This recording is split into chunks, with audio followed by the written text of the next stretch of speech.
সরকার কি কি করেছে সেটা আমাদের সামনে প্রকাশ করতে হবে। 2 নম্বর বিষয় হচ্ছে পরবর্তীতে যতদিন থাকে সরকারের কি কি পরিকল্পনা রয়েছে, বিশেষ করে 3টা বিষয়ে: 1 মিডিয়া, 2 অ্যাডমিনিস্ট্রেশন এবং 3 মিলিটারি। এই 3টা বিষয়ে সরকারের কি ধরনের ব্যবস্থা রয়েছে, কি ধরনের পরিকল্পনা রয়েছে সেগুলো আমাদের সামনে প্রকাশ করতে হবে। আপনারা যদি দেখেন মিডিয়ার যে বর্তমান বাস্তবতা, মানে পৃথিবীতে আর কোথাও এই ধরনের মিডিয়া আছে কিনা এই বিষয়টি প্রশ্নবিদ্ধ। মিডিয়ার কাজ হচ্ছে নিজে গিয়ে ইনভেস্টিগেট করে সংবাদ সংগ্রহ করা। আমরা সেই জায়গায় দেখতে পাচ্ছি বর্তমান অধিকাংশ মিডিয়ার ভাইয়েরা এসে যারা নির্মোহভাবে বস্তুনিষ্ঠভাবে যারা কাজ করতে চায় তারা আমাদের কাছে এসে অভিযোগ জানায় যে ভাই মিডিয়ার যে মেকানিজম সেখানে কাজ করা অনেক বেশি ডিফিকাল্ট হয়ে যাচ্ছে।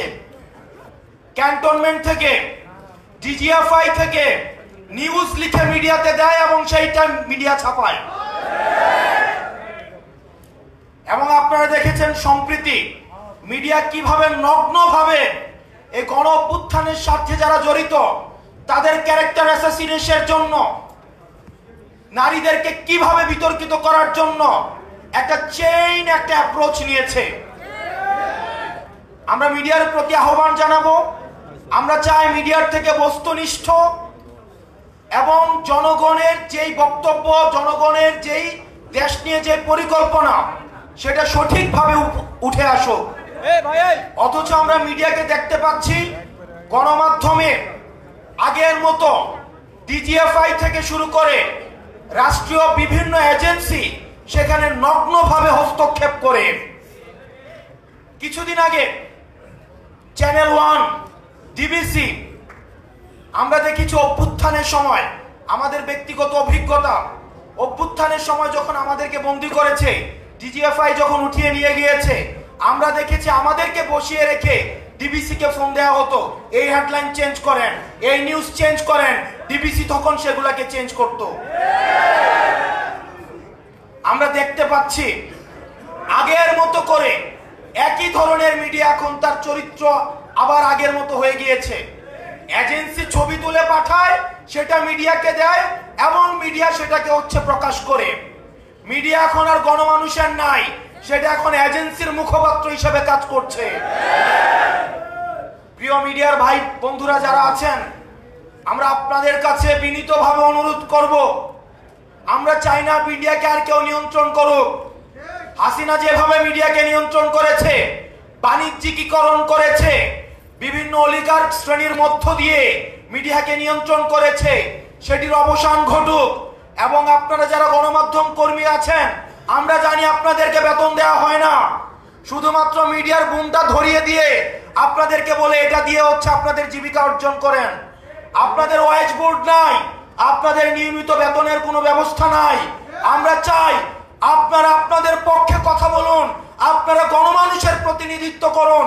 কোন এজেন্সির প্রতিনিধিত্ব করার দরকার নাই, কোন বর্জুয়া শ্রেণীর প্রতিনিধিত্ব করার দরকার নাই। আপনারা বাংলাদেশের প্রতিনিধিত্ব করুন, বাংলাদেশ আপনাদেরকে ধারণ করবে। দ্বিতীয়ত, আপনারা যদি দেখেন গত 1 বছরে আমাদের অ্যাডমিনিস্ট্রেশনের চরিত্রের কোনো পরিবর্তন হয় নাই। বিগত সময় নির্বাচনের কথা যদি আমরা মনে করি, ওসিকে নির্দিষ্ট সংখ্যক অর্থ দিয়ে কিনে ফেলা হতো, ইউনুকে সাক্ষী রেখে দিনের ভোট রাতে করা হয়েছে, মরা মানুষ কবরস্থান থেকে এসে ভোট দিয়ে গিয়েছে। প্রশাসনের দায়ভার এড়াতে পারে না। আমরা দেখলাম 5 আগস্টের পরে বঞ্চিত নামের এক ধরনের গোষ্ঠী এই অ্যাডমিনিস্ট্রেশনকে কবজা করেছে। আমরা কিন্তু দেখি নাই গত 15 বছর কোন অ্যাডমিনিস্ট্রেটিভ অফিসার, কোন সচিব, কোন ডিসি, কোন এসপি তিনি পদত্যাগ করতে চেয়েছেন হাসিনার বিরুদ্ধে গিয়ে। প্রিয় যুব সমাজ, 5 আগস্ট যদি না হতো তাহলে তাদের মধ্যেই আবার দেখা যেত হাসিনার পক্ষে, হাসিনার উন্নয়ন কেন প্রয়োজন, সেটির পক্ষে দিস্তায় দিস্তায় আবার রচনা লেখা হতো, কলাম লেখা হতো, টকশোতে আবার কথা বলা হতো। আমরা একটি নির্বাচনের গণতান্ত্রিক উত্তরণের জন্য নির্বাচনের দিকে যে যাচ্ছে সেটির আগে অ্যাডমিনিস্ট্রেশন সংস্কার করে আমরা এই ব্যুরোক্রেটদের আমরা ভূমিকা সম্পর্ক নিশ্চিত হতে চাই। যারা আগের 3টা নির্বাচনের সাথে জড়িত তাদেরকে দৃষ্টান্তমূলক তাদের ব্যবস্থা নিতে হবে। প্রিয় যুব সমাজ, সেটির বিষয়ে আমাদের ভয়েস রেজ করতে হবে মাঠে এবং জনগণের মধ্যে সেই বিষয়ে সচেতনতা বিস্তার করতে হবে। আর কোন প্রশাসন যেন হাসিনার সেবাদাস হিসেবে জনগণের বিপক্ষে গিয়ে ব্যালট যুদ্ধে ব্যালটকে বুলেটের সামনে রেখে জনগণের বিপক্ষে কাজে না লাগাতে পারে। আমরা দেখেছি বুলেট দিয়ে ব্যালটকে নিয়ন্ত্রণ করা হয়েছে।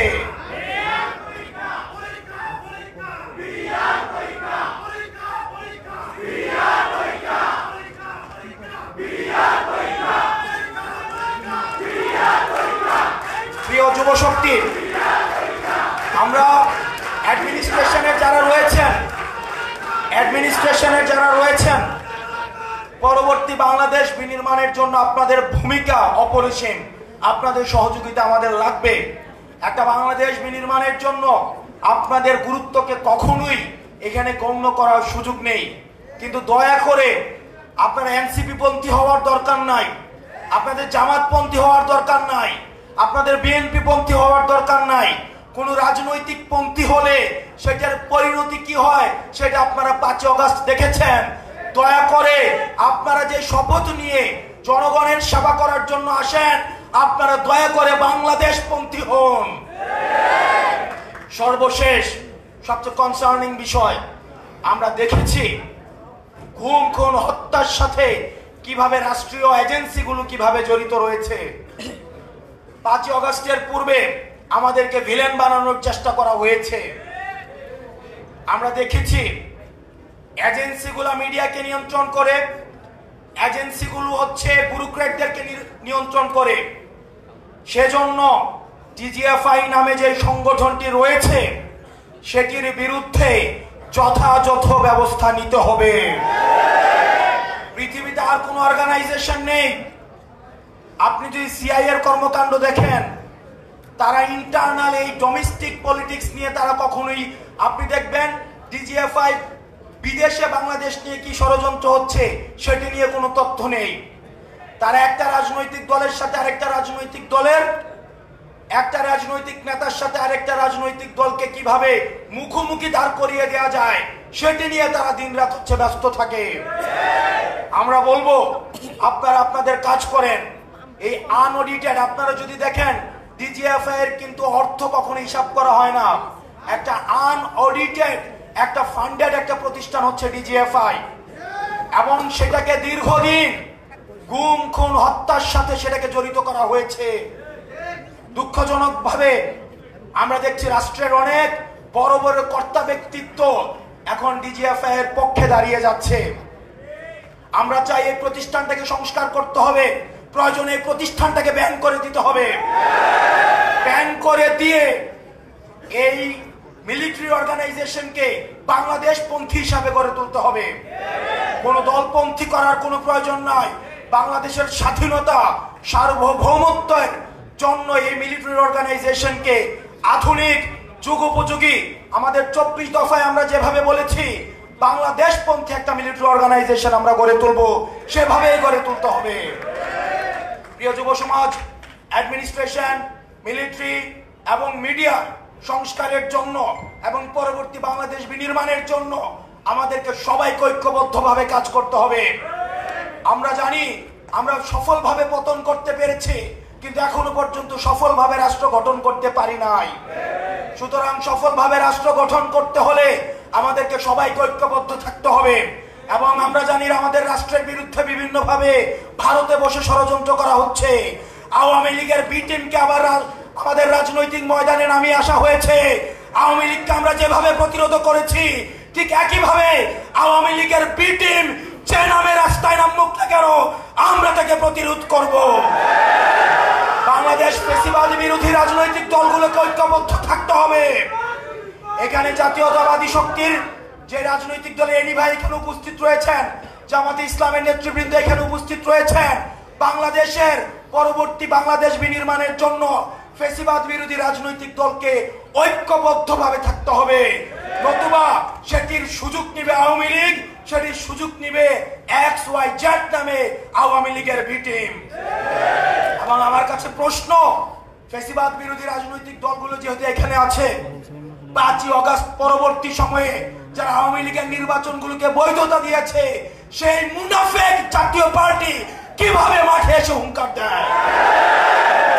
আমরা দেখতে পাচ্ছি আবার জাতীয় পার্টি দিয়ে ভারত থেকে আওয়ামী পুনর্বাসনের আবার ঝোঁক করা হচ্ছে। আমাদের সেটির বিরুদ্ধে গণতান্ত্রিকভাবে আন্দোলন গড়ে তুলতে হবে। পরবর্তী বাংলাদেশটা শুধুমাত্র আমাদের গঠনের, আমাদের মত পার্থক্য ভুলে গিয়ে আমরা পরবর্তী বাংলাদেশটাকে আমরা পরবর্তী ভবিষ্যতের কাছে যেন আমরা দেখছি বর্তমানে আমাদের অতীত প্রজন্ম আজকে প্রশ্নের কাঠগড়ায় দাঁড়িয়েছে, ঠিক একইভাবে আমরা যদি 90-এর মতো ব্যর্থ হই, আমরা যদি 71 পরবর্তী প্রজন্মের মতো ব্যর্থ হই, তাহলে এই 24 প্রজন্ম ভবিষ্যতের প্রজন্মের কাছে আমরা প্রশ্নবিদ্ধ হব। সেজন্য আমাদের রাষ্ট্র গঠনে আমাদের দায়িত্ব রয়েছে। একই সাথে সাথে আমাদের যুব শক্তির ভাইরা যেহেতু এখানে রয়েছেন, আমাদের একই সাথে সাথে আত্মসমালোচনাও করতে হবে। আমাদের দলে আমরা দেখছি অনেকে সুযোগ সন্ধানী হয়ে চাঁদাবাজের সাথে, দুর্নীতির সাথে, তদবিরের সাথে, টেন্ডারবাজির সাথে জড়িত হওয়ার চেষ্টা চালাচ্ছে। তাদের বিরুদ্ধে আমাদের সচেতন থাকতে হবে। লক্ষ লক্ষ নেতা কর্মীর আমাদের কোনো প্রয়োজন নাই। সংখ্যায় লক্ষ লক্ষ নেতা কর্মী হাসিনাকে প্রোটেক্ট করতে পারে নাই। আমাদের সৎ, যোগ্য, নৈতিক, আমাদের সংখ্যায় কম হোক, তাদেরকে নিয়েই আমরা পরবর্তী বাংলাদেশ বিনির্মাণ করব। প্রয়োজনে আমরা জেলের শিকার হব, আমরা জুলুমের শিকার হব, কিন্তু আমাদের পথ কেউ ঠেকাতে পারবে না। একটি সংখ্যার কথা বলে যেতে চাই। আপনারা দেখেছেন আমাদের সহযোদ্ধা, আমাদের বন্ধু, রাজপথ থেকে উঠে আসা, ফ্যাসিবাদের চোখে চোখ রেখে কথা বলা সার্জিস আলমের বিরুদ্ধে আজকে মামলা দেওয়া হয়েছে। এটা আমাদের জন্য একটা সিগন্যাল। ডিজিটাল সিকিউরিটি অ্যাক্টের কথা বলে হাসিনা আমাদের টুটি চেপে ধরেছে। এই মানহানির কথা বলে আজকে যেভাবে মামলা দেওয়া শুরু করেছে, এটি আমাদের জাতির জন্য একটি সিগন্যাল।